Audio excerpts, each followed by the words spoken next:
Hey everyone, and thanks so much for clicking on this video, but before we begin, I'd like to thank the sponsors, Magic Software, who amazingly enough actually own Vegas Pro, the very video editing software I have used for this channel since I made my awful comedy skits back in 2011. Vegas Pro has been the only software I have ever used, except for image software, to make and edit every video you have ever seen on this channel, along with effects and even audio editing. And I've always loved how customizable, easy to use, and versatile the software is for effects, transitions, credits, and text, and the amount of different types of video you can create or use within the software itself and mix them all around together. I self-taught myself on this software back on Vegas 10 because of how easy it is to grasp and fiddle with all the different tools and animation mechanics, and today Magics are offering all of you, in the description, in a worldwide offer for anybody to use, Vegas Pro 14 Edit, which has all of the features of Vegas Pro except disc burning, at a huge discount of 40% off. It's basically exactly what I use for the channel right this second. And with that, you'll also receive new Blue Effects Stylizers Excite and Cartooner Plus, which are usually priced at $100 extra each. If you just want to start out with something a little bit lighter, have no fear, because they also have Vegas Movie Studio Platinum at a more modest price, along with either new Blue Effects or Cartooner for free, your choice. You can all find something to love and maybe even kickstart something you'd like to try on YouTube yourself. There's so many possibilities, and of course I would recommend Magic Software anyway, because I've been using them happily for 6 years now. Anyway, thanks so much for listening and enjoy the video.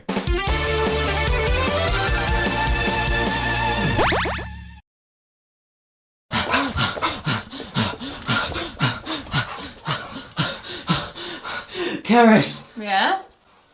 Did you hear about the Beast? The Beast? Yeah, Beast. The Beast! Oh my god, the Beast! The Beast! The Beast! The Beast!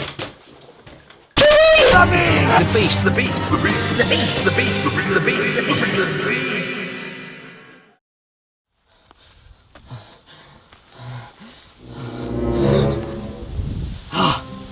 There it is. There's the Beast. We're really lucky. I think it's resting. Interminably waiting for its next victim. Yeah, I think I'm gonna knock it out. I'm gonna take it home.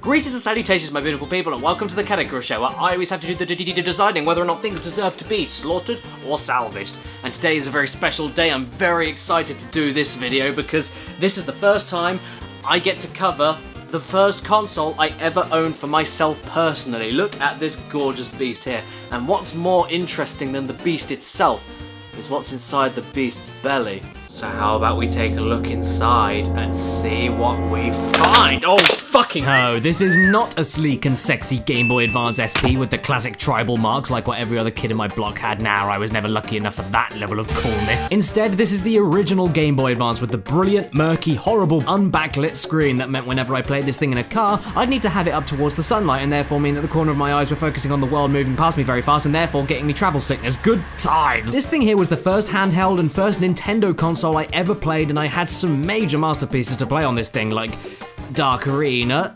Planet of the Apes, Star Wars Episode 2, Rugrats Gotta Go Party. It's like potty, because they're babies, but it's actually a party game. Very clever. It's not a game about shitting your pants. Okay, no, I didn't have that many games for this thing. And what the fuck was Mario or Zelda? Yeah, as a kid, I never knew a single thing about either of those franchises, but that doesn't mean that I had nothing but useless tat for my collection. I mean, I had Sonic Advance 2, my first ever Sonic game that I played, and boy, what a great place to start. Spyro Season of Flame, which was decent for a handheld Spyro adventure, scratching my itch from the PS1 days. Tekken Advance, an extremely faithful, digitized and bit-crushed recreation of Tekken 3 that worked surprisingly well with only 2 action buttons. And even this Cubics battling game. Who remembers this gem for the 2000s? I couldn't tell you a fucking thing about this series now, but back in the day I loved it, whatever it was. I even had this interactive electronic Cubics toy, and what the hell was this? I seriously can't fucking remember. Why did I own this toy? It's also worth mentioning that when I got my GBA, of course, I was a stupid little kiddywink, and so I didn't realise that the boxes were worth anything at all. I thought they were just random packaging. They were cardboard. I mean, how was I supposed to know? It was like having a cardboard box for a toy. I just threw the fucking things in the bin. So, yeah, I was a bit of an idiot. But I did decide, in my infinite wisdom, to keep all the manuals for my games, though. So, there's that at least. I got all the manuals. I like to read them on the toilet. And when I got this thing in Christmas 2001, all I ever said was, I want Crash Bandicoot on this thing. I don't care about this red and blue plumbing Hitler twat. okay, I never said that. And for whatever reason, I have a feeling that God might have been listening to me when I was complaining about that, because my incessant elitist PlayStation whining eventually paid off in 2002 when Crash Bandicoot XS was released for my beloved Advance, and I couldn't have been a happier 8-year-old. Wait, Crash Bandicoot XS? Crash Bandicoot XS? It's a rhythm game! Crash Bandicoot Xylophone Saxophone! It has been years since I played this game, and honestly, I don't really remember how well it holds up, so I guess there's only one thing we can do to find that out. Pop the game in, stick on this lovely Crash Bandicoot Insane Trilogy sweatband that some lovely fan gave to me at TMG 2017, find the sunniest and comfiest part of the room, and dive right in. Okay, well, immediately I have to bitch. I know that this is a GBA game and it's a cartoony Crash Bandicoot game, but fuck, the story is kind of terrible. We begin in a mysterious space station. Oh, mysterious space station? You mean the Cortex Vortex, the thing that we blew up in Crash 2 as it fell towards planet Oith? And then we cut to inside the ship and it turns out to be the Time Twister from Crash 3 that also blew up and isn't even a space station to begin with, so...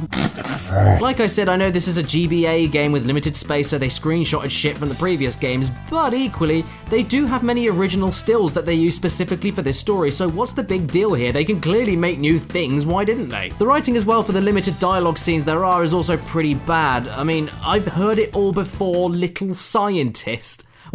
Why would Uka Uka, you know, this guy, We must destroy you! ever say something as juvenile as that? He's talking to Cortex like a neglected wife. In fact, even I could do better on the dialogue. Cortex, you have failed me for the final time.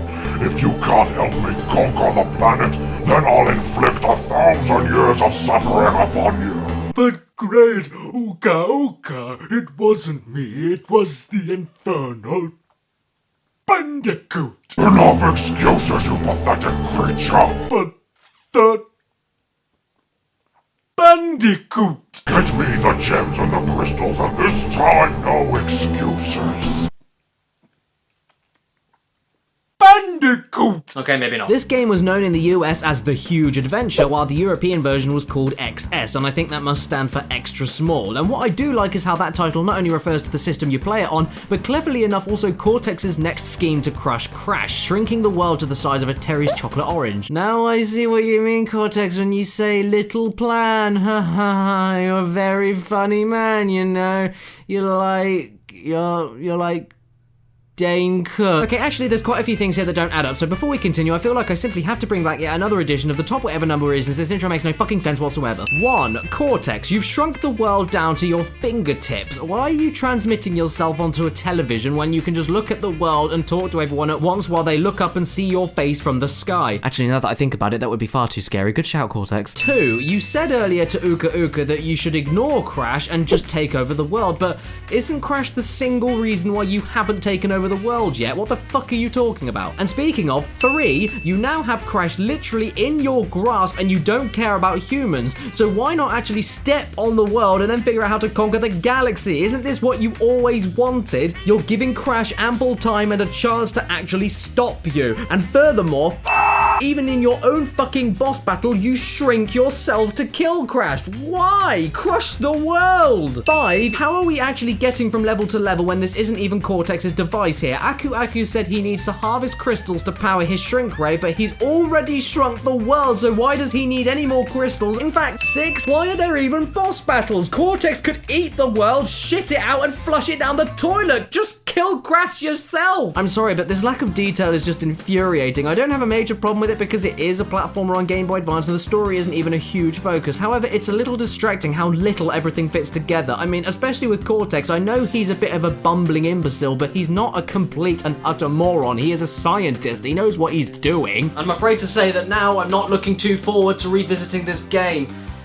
I guess we can just hit the start button and see what happens, right?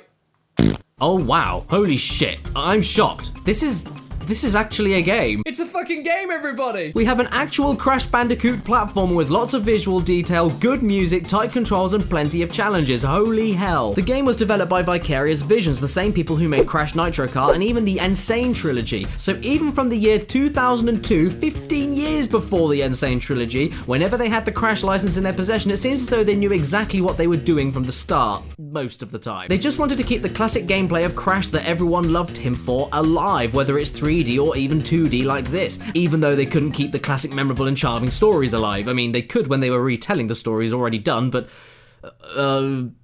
no, not this. The gameplay is exactly what you're expecting from whenever Crash is played on the side. It's just like the side-scrolling parts of the PS1 titles, except if it were portable and looking like an SNES game. Crash runs left and right with pinpoint accuracy, jumps with great weight in a perfect arc, spins to attack and breaks boxes, and even does the slide, crawl, and slide jump. How awesome is that? Each stage has a crystal to grab, a gem for breaking every single box, bonus stages for more boxes and lives, classic enemies from Crash 2 and 3 mixed and matched into the treacherous level design that tests your jumping and timing constantly, colored gems hidden behind special platforming challenges that give you more access to previous levels and therefore more gems. I can't say much more. What you see is what it is. Classic Crash action on the side. The level designs are pretty cool as well, as it relies a lot on exploration and secrets that are above you on metal boxes and below you underground, and often you need to go back on yourself against what you're expecting to do dead ahead of you. It's a slower and more patiently designed Crash game, where anything can go, enemies and obstacle timings can throw you off if you rush, and platforms and secrets can be placed wherever for those daring enough to risk a life and see if they can use their power-ups or slide jumps correctly. And the secrets are often off the camera, but always leave you a hint that something will be there for you to find. And you even get the awesome Crash 3 power-ups from defeated bosses, except for the bazooka. And the stages really do test you on death tornado glides, huge gaps for double jumps, and correct management of the super belly flop. I would argue even more than Crash 3 itself does. They are still optional power-ups to make things easier or more badass for you in your playtime, but they are more of an integral mechanic than ever, and that's awesome for just the second dimension design. Plus the time trial relics are even back, and honestly, Crash looks like the goofiest fucking clod whenever he uses the Crash Dash power-up after beating the final boss.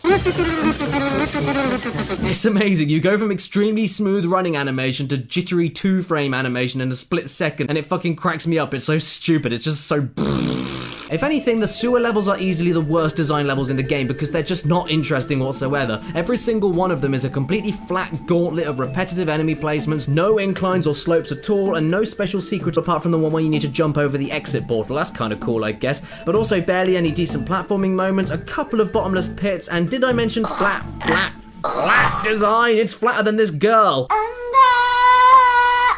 They're also the only stages with monkey bars, and they are rarely used for any decent challenges aside from 1 or 2 moments in total. And please do be careful whenever you hit those exclamation mark crates to make invisible boxes appear, because if you do it too quickly, you can lock yourself out from fuck! And please do be careful whenever you get an invincible Aku Aku mask, because if you use it at the wrong time, then fuck! Overall, it is a pretty challenging game. I never game over at all, but I did lose lives a lot, especially when going after the colored gems. And the game does a good job of testing your timing and positioning along with the previously mentioned punishments for rushing, especially true whenever super belly flopping is involved, or indeed the exclamation mark and fuck! And sometimes the challenge can be due to the controls, but I mean, you do need to consider I'm also judging this as a tiny sized GBA game, so you need to take liberties with it, but so far as it stands, it's a good Crash game and a really good GBA game. You know what, I think I know the perfect person who would appreciate this.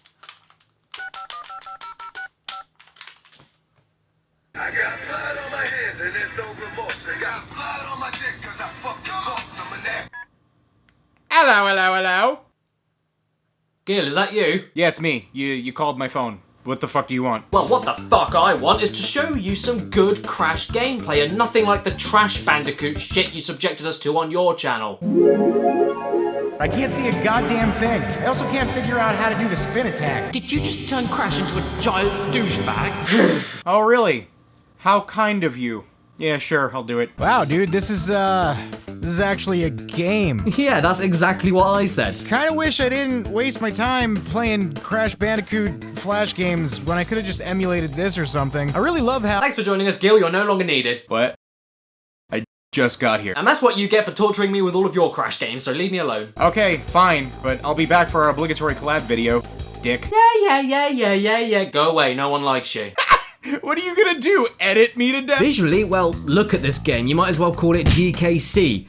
Donkey Kong Crash. I can't think of anything clever, shut the fuck up. It looks pretty great and luscious for a side-scrolling GBA game with tons of layering and detailed models, and when the visuals work with the gameplay, it can give you some impressive shit. Check out the bear chase sequences, it's so fucking cool. If only we could see what could possibly happen if we were going forward in third person. I mean, not in this stage though, because going towards that thing is not my idea of fun at all. What the fuck even is this? I'm gonna puke out of fear. I found Bigfoot and he's rabid. You even get some of Crash's death animations, and the rendering of all the model animations themselves is smooth and lovingly accurate to the PS1 counterparts. Musically, the game is also not too bad. It's another mix of Crash 2 and Crash 3 tracks made with GBA instruments ready to fit inside the machine, and the only major issue with the sound is the odd sound effect not registering and enemies not making any noises at all. It sucks out a little bit of the charm from the cartoony, colourful world of Crash, but again, it is an early GBA game, so you need to give it a tiny bit of credit in these areas. And here's an embarrassingly lame anecdote. Before I had a portable CD or MP3 player, I used to go to my favourite levels in this game, put the Game Boy in my pocket and listen to the music in the pause menu.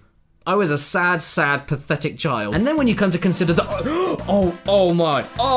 oh my, look, my wish came true! Third person, going forward, and in some of Crash's best airborne jetpack stages in his career. It's visually impressive, the music's great, the enemies are pretty fast to attack and challenging to take down, hitting all of the boxes to get the gem and your health back while avoiding the enemies is honestly pretty fucking challenging. The blimps that you have to kill actually fight back, unlike Crash 3. You can barrel roll left and right to avoid attacks. This is some great shit, and it's on the Game Boy Advance. These parts also control really smoothly, as does the rest of the game in the platforming. I did foreshadow earlier on that the control isn't perfect, and the main reason for that is because of the sliding. For whatever fucking reason, the timing on jumping after the slide whenever you're near a ledge is extremely finicky for no reason, and you'll often slide directly off the ledges because the game decides you're too late to input your jump and are already falling down a hole even though you clearly aren't. I mean, it's a little unreliable near any kind of ledge at all. I know it looks like I'm failing at the game, but why would I find the urge to just slide off a fucking edge like that? Because of this, my hands get all clammy whenever tight metal box platforming with barely enough space to slide jump are involved, because there's no guarantee the jump will even register, let alone actually make you across the gap. Box breaking is also not as satisfying as the PS1 games, but that's more to do with the system limitations than bad mechanics. The control is 90% good, and that's the most important thing. And the ice physics, in my opinion, are the best in any Crash game today. They speed you up and slip you around, absolutely, but have no heavy momentum, so changing directions and getting over different slopes is ridiculously easy. The game also loads levels and checkpoints after deaths in milliseconds, which is brilliant, allowing for what is it with Crash and Nightmare Bears? This, and now this? Shoot it! Burn it! Hang its head on the wall!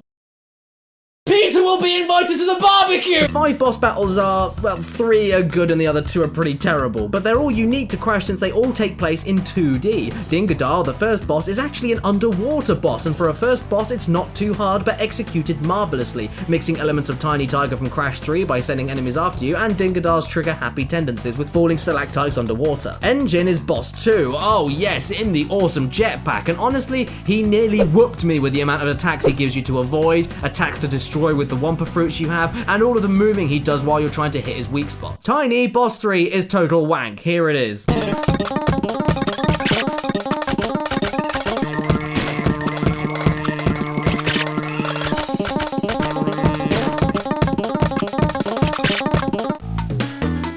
See? Wank. And by this point, Cortex is by tradition pathetically easy, and in the game it makes no sense because he went from this to this. So Cortex, I don't know why your head is so fucking fat, but it's clearly not because you have a big brain in there. The secret final boss for getting all of the time trial relics, gems, and crystals though is my favorite one, since it's actually a boss that utilizes the crash dash for something other than the time trials, and not many other games have done that before. It's intense shit. And by the way, this is what the secret ending boss is. Don't thank me for the nightmares, they're on the house. It's my little treat to you. Why don't you talk about the leaps of faith? How the hell did you do that? Fuck off and die! In quite a few places, the game does tend to rely on leaps of faith. Sometimes they're actually quite literally leaps of faith that give you no clue what's ahead, and other times it's basic platforming challenges but made a little bit trickier because of the screen crunching, meaning that your landing points sometimes vanish from under your feet and make it difficult to figure out where you're gonna land. Luckily though, the game, I think, knew about this, and so any major obvious leap of faith is actually built in such a way that if you just do a normal or double jump and just hold forward, you'll easily clear the jump and get over any obstacle with no problem at all, and that is how all all of the leaps of faith are designed, so kudos for noticing the limitations and not making a randomly hard challenge just because the game is a little bit zoomed in. I can't say quite the same for the moments where the boxes just disappear under your feet as you're going along normally. That's a little bit distracting, and it's not great game design at all in my opinion overall, but it's nothing that ruins the game because of the cool way that the game gives you such a tiny chance of fucking up as long as you just jump and hold forward. Hey, this level is called Snow Job. Snow Job.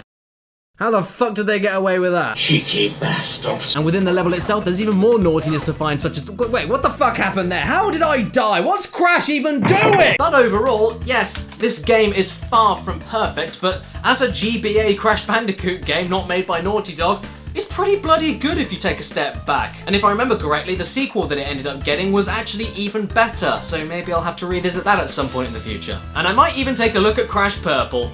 Or perhaps Spyro Orange. I'm really sorry, just saying that game's name makes me vom. Either way, I spent hours on this game as a kid on my beloved Game Boy Advance, and looking back, I don't blame my childhood self for doing that. It was pretty bloody good, and it's really surprising to me that this, as a 2D Game Boy Advance game not made by Naughty Dog, was actually more faithful to anything that Crash Bandicoot did in his early days than any of the 3D games up until the Insane trilogy. And because of all of that, Crash Bandicoot XS, or Crash Bandicoot The Huge Adventure, I prefer XS honestly, gets the salvage.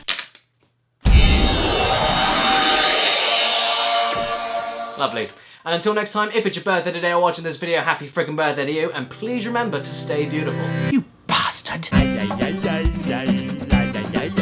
Subscribe. I always have to do the oh, it never gets any easier. How kind of you. Fuck me, fuck my ass, fuck my ass. Printers. Thanks. Thanks, print. Thanks, printer. I always have to do the deciding whether it is.